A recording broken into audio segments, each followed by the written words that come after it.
নেতাজি এমন একটি নাম যে নামের সঙ্গে জড়িয়ে রয়েছে একাধিক রহস্য ও গল্প। দেশের স্বাধীনতা সংগ্রামের জন্য যে নেতাজি সুভাষচন্দ্র বসুর অবদান তা সর্বজন জ্ঞাত। নেতাজি সুভাষচন্দ্র বসু এমন একজন দেশনায়ক যিনি সব থেকে চর্চিত ব্যক্তিত্ব। 23 জানুয়ারি 1997 সালে নেতাজি সুভাষচন্দ্র বসু জন্মগ্রহণ করেছিলেন। তার 128তম জন্মবার্ষিকীতে এমন এক মহিলাদের সঙ্গে আপনার পরিচয় করাবো যিনি নিজে হাতে রান্না করে খাইয়েছিলেন নেতাজিকে। নমস্কার, আমি রাহি। বাংলার গল্প বাংলায় গল্পতে আজ আমরা আপনাদেরকে এমন এক মহিলার কাহিনী শোনাবো যার দাবি তিনি নিজে হাতে রান্না করে খাইয়েছেন নেতাজি সুভাষচন্দ্র বসুকে। হুগলির চন্দননগরে রয়েছে প্রবর্তক সংঘ।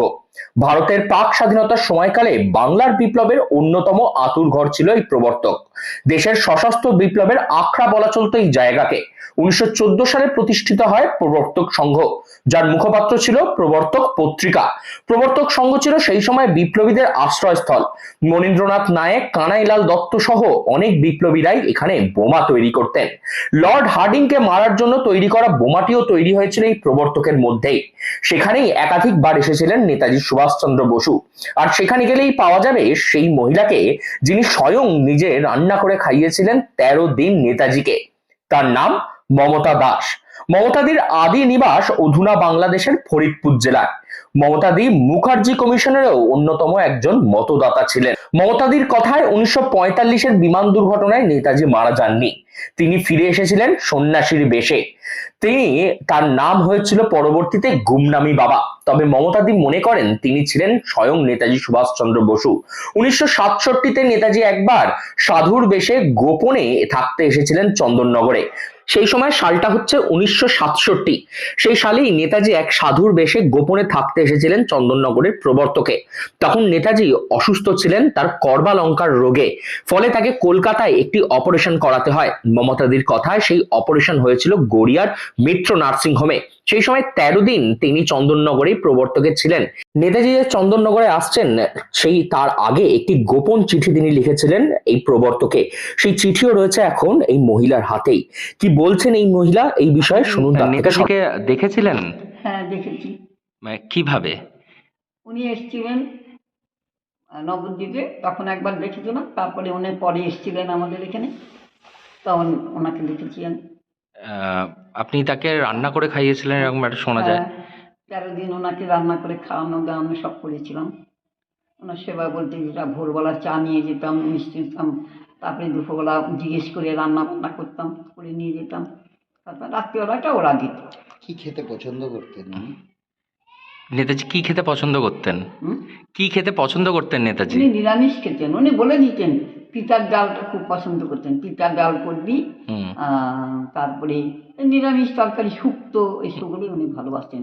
আর উনি প্রথমে নাই ঘরে যখন বসতেন, অরবিন্দর ঘরটা তোমরা আসলে দেখাবো, ঢুকেই বলছেন, উনি যে ছিলেন আগে ওখানে, উনি বললেন যে ঠাকুর আবার তোমার কাছে আমাকে নিয়ে এলে, এই কথাটা বললেন। কিরকম বেশে তিনি ছিলেন এখানে? ওনারা তো ছিলেন মানে এমনি অর্ডিনারি বেশি ছিলেন আগে, যখন পন্ডিচেরি ছিলেন হুম। তখন দিলীপ রায়ের ঘরে ছিলেন, দুজনেই ছিলেন। না মানে আপনি যে সময় ওনাকে রান্না করে খাইয়ে তান্ত্রিক বসন। তান্ত্রিক বসন পড়ে তিনি ছিলেন। আচ্ছা। আর সেটা কিরকম কত সাল নাগাদকের ঘটনা? 67 সালে। 67 সাল। আর সেটার সময় আপনার বয়স কত ছিল? আমার বয়স ওই 23-24। মুখার্জি কমিশনের সঙ্গে আপনি কিভাবে যুক্ত? আমাকে ওই যে বললাম লেখক যে, উনি আমাকে নিয়ে গেছিলেন মুখার্জি কমিশনে। আপনি কি সাক্ষ্য দিয়েছিলেন? কমিশনে পরে গেছি, অরুণদা থাকতে না। মুখার্জি কমিশনে আপনাকে কি করতে হয়েছিল? আমাকে সব জিজ্ঞেস করছিল, কবে দেখেছিলেন, কি করেছিলেন, কতদিন কি করেন, তখন বললাম। তারপরে উনি কি গল্প করতেন, কি বলতেন, সেসব বলেছি। তাতে কি আপনাকে স্বাক্ষর করতে হয়েছিল মুখার্জি কমিশনে? মুখার্জি কমিশনে কি আপনাকে স্বাক্ষর করতে হয়েছিল কিছু? হ্যাঁ। আচ্ছা।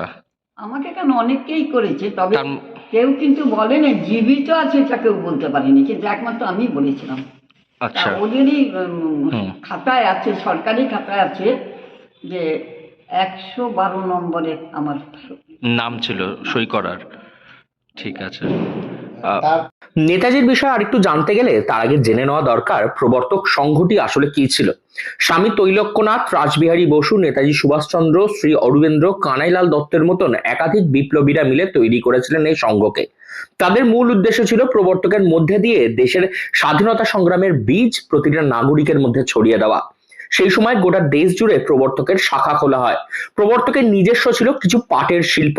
পাট শিল্প দিয়ে যা টাকা আসতো তা দিয়ে চলতো প্রবর্তকের বিভিন্ন স্কুল ও হাসপাতাল। বর্তমানের বাংলাদেশের ফরিদপুরেও ছিল প্রবর্তকের একটি আশ্রম।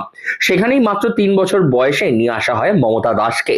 পরবর্তীতে স্বাধীনতার পর প্রবর্তকের বিভিন্ন শাখা বন্ধ হতে শুরু করলে মমতা দাস চলে আসেন চন্দননগরের প্রবর্তকে। নেতাজি নিজের হাতে তৈরি করেছিলেন এই প্রবর্তক সংঘ। তাই স্বাধীনতার পর যখন সবাই জানতো বিমান দুর্ঘটনায় নেতাজি মারা গেছেন, তারও কিছু বছর পরে গোপনে এক সন্ন্যাসীর বেশে নেতাজি আশ্রয় নিতে এসেছিলেন এই প্রবর্তকের মধ্যেই। সেই সময়তেই তাকে রান্না করে খাইয়েছিলেন মমতা দাস। তারপর কি আর কোনোদিন দিকে দেখেছিলেন? তারপরে তো কমিশনের দিন, তারপরে তো এলেন, অরুণ থাকতে এলেন কমিশনের ইয়ের পরে, আর আমি দেখিনি।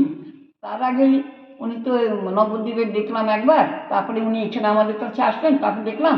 আবার ওনার অসুখ করলো, কার্বাঙ্ক হলো, তখন প্রায় মাস 3-4 পরে খবর দিল একজন আসলো, একজন বিপ্লবী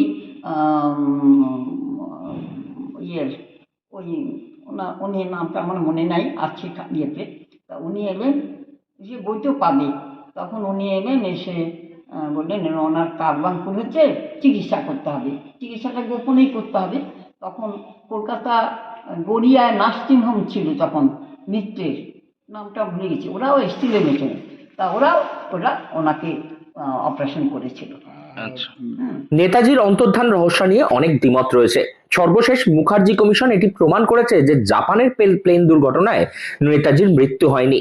নেতাজি এক সন্ন্যাসীর বেশে ফিরে এসেছিলেন দেশে।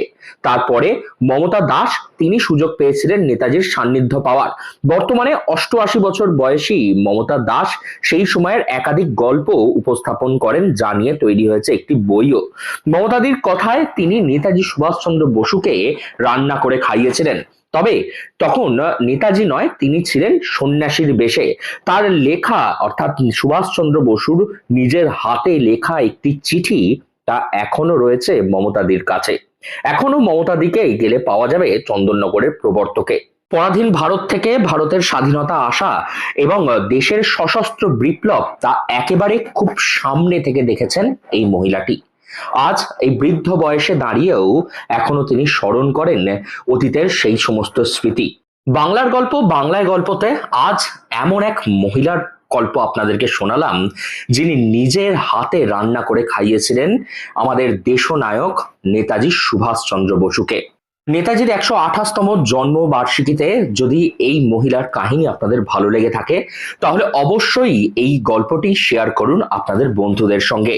আরো এই ধরনের অনেক অজানা গল্প জানার জন্য অবশ্যই সাবস্ক্রাইব করতে হবে আমাদের চ্যানেল বাংলার গল্প বাংলায় গল্পকে।